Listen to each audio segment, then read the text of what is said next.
Wastage company విదేశీ యాత్ర ఎలా ఉంది? ఫీడ్బ్యాక్. మైకులు అందరి దగ్గర రావు. నమస్తే అండి అందరికి.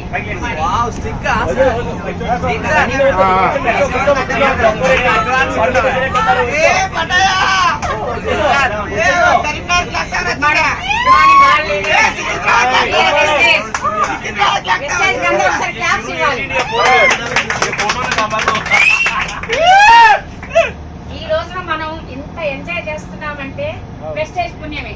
అందులో నేను వెస్టేజ్ కి వచ్చింది మా అనురాధ మేడం వల్ల. మా అమ్మ నాకు జన్మనిస్తే వెస్టేజ్ ద్వారా హెల్తీగా ఉండడానికి కారణం వెస్టేజ్. నన్ను వెస్టేజ్ లో తీసుకొచ్చి సంవత్సరం దాటింది, సంవత్సరం అవుతుంది.